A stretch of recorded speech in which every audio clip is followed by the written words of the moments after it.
penyesalan. Penyesalan ini kita kata putus asa lah. Putus asa ini itu tetap nafsu, yang tetap diri dia. Maknanya lawan kepada putus asa kena tetap akan diri dia. Tetap diri dia dengan arti kata maknanya kena semangat, tak boleh putus asa.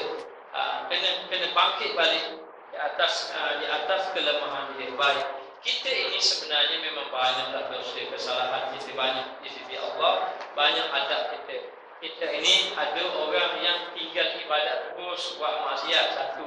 Ada orang yang buat ibadat tapi ghaflah. Ghaflah ni lalai. Maknanya lalai ini sebab itu disebut wala takun minal ghafilin, jangan kamu jadi orang yang lalai. Contohnya apa? Contohnya orang yang sembahyang lewat. Dia sembahyang tak sembahyang. Bukan tidak sembahyang, tapi bila dia sembahyang dalam keadaan sembahyang lewat ini dikira orang dulu ghaflah dan lalai. Ghaflah ini maknanya dia lalai, dengan arti kata dia boleh buat kebaikan tetapi kebaikan yang dia buat itu tidak bersungguh-sungguh. Sebagai contoh, maka kita ini memang banyak kesalahan. Banyak kesalahan, banyak dosa, banyak kelalaian pada Allah. Tapi walau bagaimanapun kita tidak boleh berputus asa. Hatta orang buat jahat macam mana pun tak boleh berputus asa. Sebab Allah Ta'ala beri jalan. Jalan Allah Ta'ala bagi jalan. Maknanya kalau kita ini lalai ke, lemah ke, ada jalan kembali balik kepada Allah dengan jalan taubat. Hatta kalau kita rasa Allah, saya baru nak kembali pada Allah, umur saya ini maknanya sudah 60 contohnya. Maknanya dah pagi saya ni. Tak umurnya 60, ada pun 70. Allah masih muda-muda dahulu, banyaknya lalai, banyaknya tinggal sembahyang, banyaknya tinggal puasa. Jadi jangan kita rasa puasa sampai kita tak ada jalan pada Allah. Ada. Teruskan bersungguh-sungguh buat amal ibadat yang boleh qadha-qadhakan setakat mana yang mampu kita qadhakan, dan buat amal ibadat banyak-banyak. Jangan lagi buat maksiat dan habiskan masa yang ada dengan amal-amal yang saleh. Allah Ta'ala boleh mengampunkan dosa kita. Tapi kalau kita putus asa, buat baik pun dah pandang orang pun kata maknanya lepas tu saya mati kayak gitu, azab lah kita masuk dengan mana boleh gitu. Allah Ta'ala sekali-kali tidak mahu mengazabkan akan hamba-Nya. Tidak mahu mengazabkan akan hamba-Nya. Bahkan Allah Ta'ala memberi jalan supaya maknanya hamba itu berdoa kembali taubat kepada Allah, dan Allah Ta'ala membuka pintu syurga seluas-luasnya. Maknanya kepada siapa? Kepada orang yang nak kembali kepada Allah. Tapi kalau kita tidak mahu kembali, kita buruk sangka kepada Allah, macam mana lah? Kita nak menghadap Allah. Maka jangan putus asa, jangan lemah, teruskan beribadah kepada Allah Subhanahu Wa Taala. Kesalahan kita yang lalu kena taubat kepada Allah Subhanahu Wa Taala. Jangan nadamah, jangan rasa menyesal, jangan rasa rendah diri, jangan rasa tak ada harapan dan sebagainya. Jangan. Bahkan kalau orang itu kembali pun kita boleh mana beritahu tak apa, kembali balik bertaubat kepada Allah Subhanahu Wa Taala. Ini sebenarnya banyak contoh yang disebut dalam hadis bunuh 100 orang pun masuk syurga. Tapi yang salah faham, maksudnya kena bunuh orang masuk syurga tidak. Tapi nak beritahu penerimaan taubat kepada Allah Taala itu amat besar. Allah Taala kasih seorang sahabat yang melakukan kesalahan, Nabi marah ke dia. Bila dia cerita kesalahan dia, Allah Ta'ala atau malaikat Muhammad, Allah Ta'ala terima taubat dia. Mana buruk jahat macam mana pun Allah Ta'ala terima. Jadi kita tidak boleh putus asa dan terus melakukan amal ibadat kepada Allah Subhanahu Wa Ta'ala. Begitu juga dengan orang yang lalai, yang buat maksiat dan kembali pada kita jangan buat kita buat takut ke dia. Ni masuk neraka lah. Cepat sangat kita hukum kan. Mana ni mesti masuk neraka lah kan. Jangan kata itu kita siapa nak hukum. Kita tak tahu, kita sendiri pun tak tahu. Kita syurga ke kita neraka tak tahu. Maknanya belum tentu orang yang ahli ibadat itu masuk syurga, dan belum tentu orang yang ahli maksiat itu masuk neraka. Kerana apa? Kerana orang ahli maksiat boleh sekelip mata bertaubat. Orang yang ahli ibadat boleh sekelip mata orang Terengganu kata balik air. Tapi minta jauh pada Allah Ta'ala. Moga-moga kita semua ini termasuk di kalangan orang yang Allah Ta'ala Taala peliharakan akan amal. Dan lawan ujub. Lawan ujub ini, ujub dia merasa, ujub ni daripada perkataan ta'jub. Ta'jub ni maknanya rasa kagum atas diri dia. Rajin juga aku semayang. Maknanya dia mari rasa gitu. Itu bagian ibadat. Bagian ibadat. Kalau tak bagian ibadat, contohnya ni jangan marah. Dia tengok cermin, dia pun betul-betul sikat jibat dia pun kata comel juga aku. Tu saya kata tu ada yang marah, ni contoh je. Maknanya, jadi nak beritahu bahawa ini ujub. Dia merasa dirinya hebat.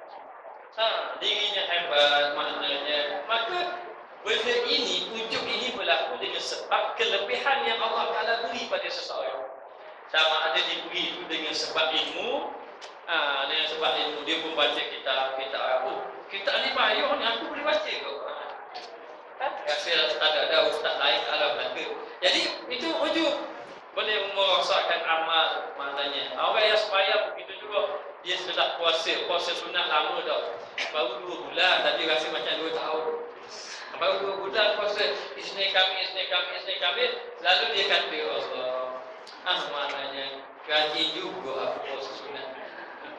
Kalau agak orang lain payah. Setakat ni tak cukup seorang dia orang macam aku. Dia tak cakap orang lama, dia cakap dalam hati seorang je. Seorang saja. Ramai dah kawan-kawan yang kan ajak makan, dia tak tahu kita puasa apa. Maknanya, maka itu bagi ujub. Rupanya rosak juga amal tadi. Rosak tadi amal tadi. Maka jaga-jaga. Lawan pada ujub tadi menyebutkan minnah. Minnah ini menyebutkan mengingatkan. Sebut itu mana ingat. Mengingatkan minnah itulah pemberian Allah, kurniaan Allah. Allah Ta'ala memuliakan seseorang. Maknanya, jadi kita tak ada daya upaya, kita hanya mohon kepada Allah. Ada orang boleh puasa, maknanya bertahun-tahun berpuasa. Puasa bertahun-tahun, puasa sama dia. Ada orang yang boleh baca Quran, maknanya satu hari sampai khatam, sekali hari ada khatam.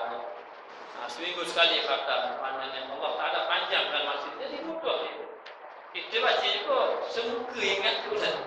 Yang heran tu duduk depan komputer tak ngantuk. Duduk depan TV tak ngantuk. Bila buka Quran saja, satu buka saja, ngantuk. Bila baca 3 lah, balik lagi. Tanya lagi. Maknanya. Jadi dalam keadaan macam itu, kita kena ingat minnah. Minnah ni kurniaan Allah. Bukan pasal bila kita dapat banyak ibadat, kita merasakan ini kurniaan Allah. Bukan sebab kita gagah buat amal ibadat. Bukan sebab kita rajin, tapi sebab kurniaan Allah Ta'ala beri kepada kita. Maka disuruh kita ini agar bersyukur kepada Allah. Dan sebut banyak Alhamdulillah. Maknanya Allah Ta'ala pilih kita ni boleh baca Quran. Maknanya kita kena bersyukur kepada Allah. Dan melihat ini adalah pemberian daripada Allah Ta'ala, bukan daripada kita sendiri. Maknanya kalau kita rasa diri kita sendiri, kita gagah baca Quran banyak, kita gagah sembahyang banyak-banyak, banyak-banyak, maka ini menyebabkan kosong. Sebenarnya kalau kita tengok, kita rasa kita sembahyang banyak tak banyak. Dalam keadaan kita hari ini, kalau kita pergi setengah-setengah tempat tu, Masya Allah. Kalau di daerah Yaman tu, daerah Utara itu, bulan Ramadan orang sembahyang 100 rakaat biasa.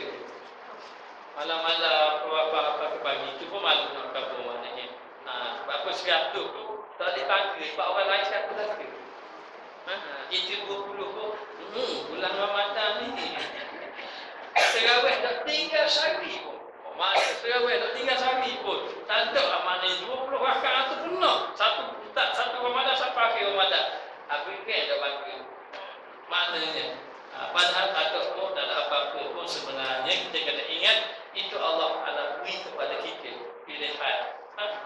Kita ibadat kita ni kadang-kadang mencari sesuatu. Mencari Lailatul Qadar, maknanya mencari sesuatu, tidak melihat kepada pemberian Allah, kurniaan Allah Subhanahu Wa Ta'ala. Dan lawan kepada hasrah. Hasrah ini maknanya apa? Maknanya rugi.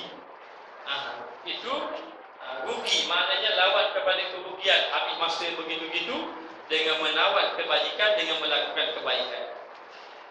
Jadi kita ni banyak rugi. Yang pertama rugi dari segi masa. Masa kita banyak tunggu rugi. Maknanya rugi. Sebab apa? Sebab kita bertumpu yang selain daripada ibadat kepada Allah. Kalau selain daripada ibadat, kita bersungguh-sungguh. Yang beribadat tidak bersungguh-sungguh. Maknanya maka rugi kita. Masa kita sudah rugi. Itu dari masa. Dari segi perkataan rugi juga.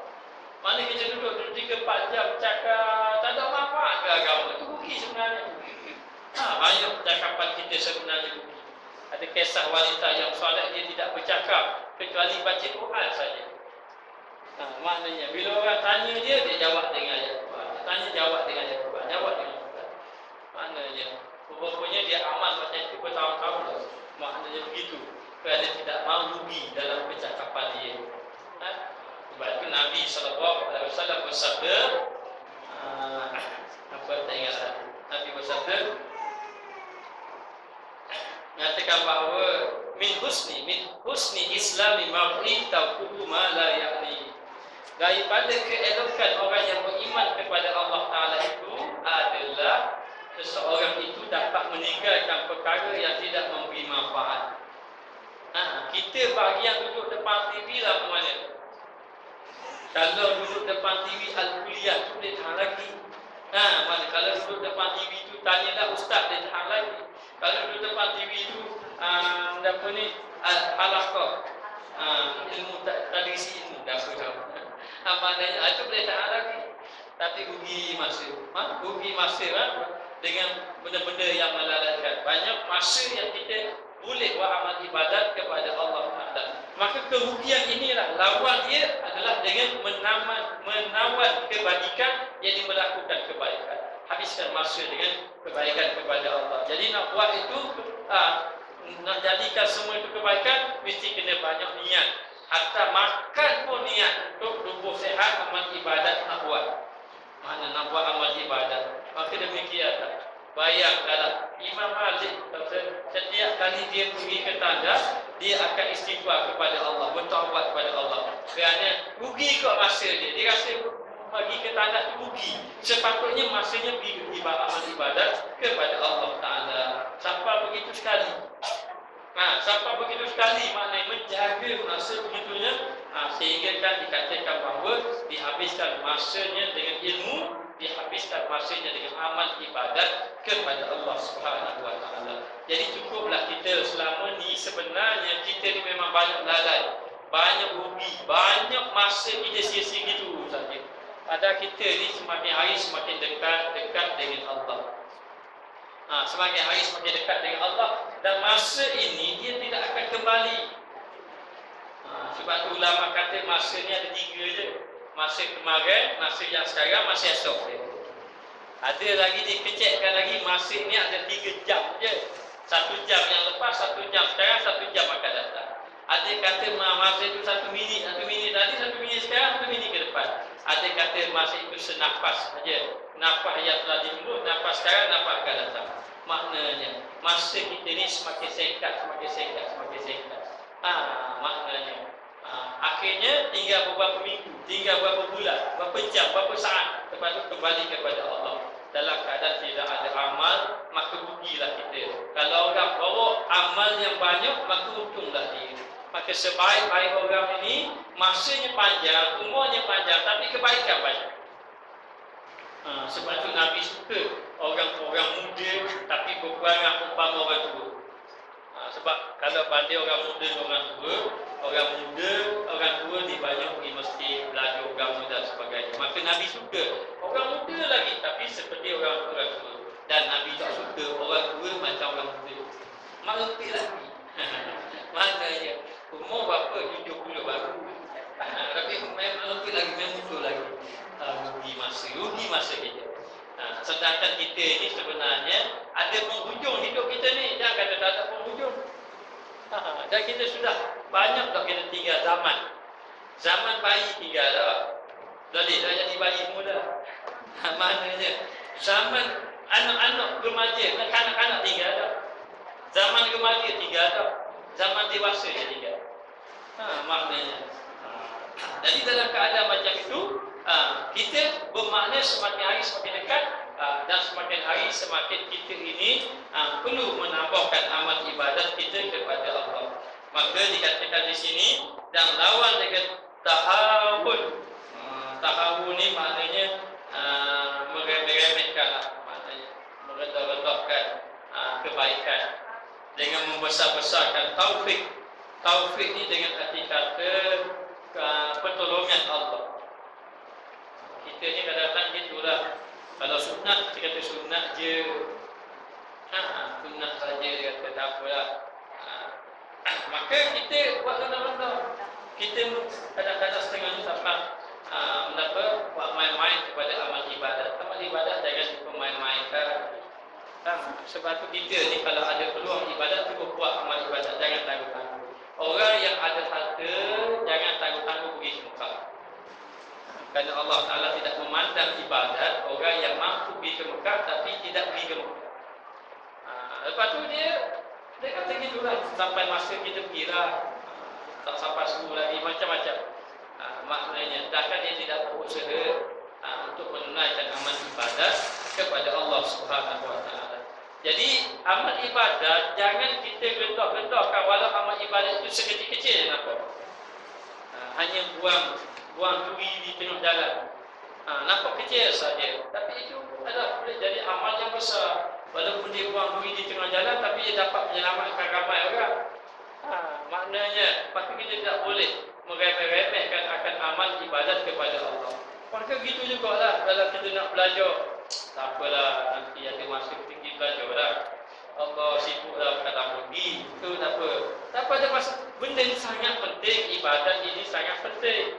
Sebenarnya kalau kita melihat dengan mata hati, ibadat ini kalau ditukar dengan harta benda, orang sanggup tukar.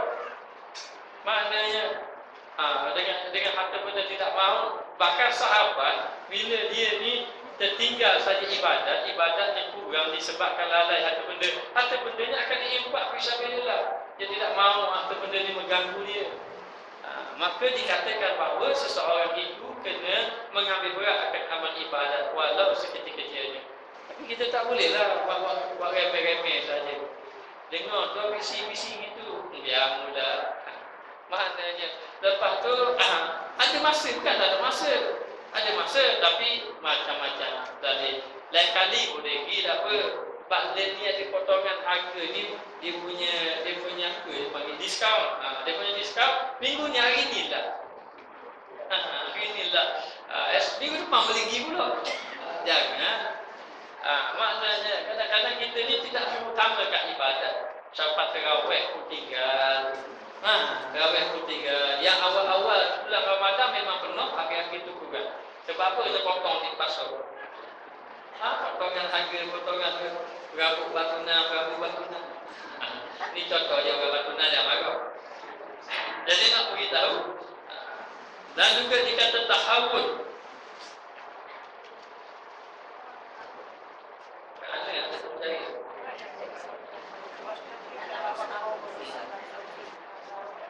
Dan lawan kepada khaufun mulamah, takut akan Allah Subhanahu Wa Taala. Mulamah ni takut celaan orang.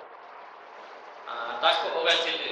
Gitu juga amal ibadat. Kita kadang-kadang buat amal ibadat takut orang cela. Takut orang cela. Kan kalau kita pergi masjid orang kata kita lepas apa? Biar orang ada lepas. Susah apa ni? Maknanya tunjuk baiklah, tak kira. Wala takhafu laumata laim. Jadi khauful mulamah ni maknanya kita takut orang cela kita. Kita takut orang kata-kata pada kita. Kan kita dah cerita kan dulu banyak kisah seperti siapa lah? Luqman Hakim dengan anak dia kan. Luqman Hakim anak dia kedai. Pergi jalan nak jual kat pasar. Orang tanya dia, kenapa kedai kata nak jual? Nak jual kedai dia naik lah. Naiklah kawan. Ayuh naik. Ayuh naik anak eret. Orang katakan anak tak pernah jasa kan. Benda boleh ayuh tak buat nyanyikan. Dia naik juga anak eret. Maknanya turun kawan tu anak dia naik pula. Dia eret pula. Dia eret pula. Orang pula kata bahasa anak tu ayuh eret ni. Dia kan dia kagak. Maknanya turun balik dua-dua orang kata tak kena dia.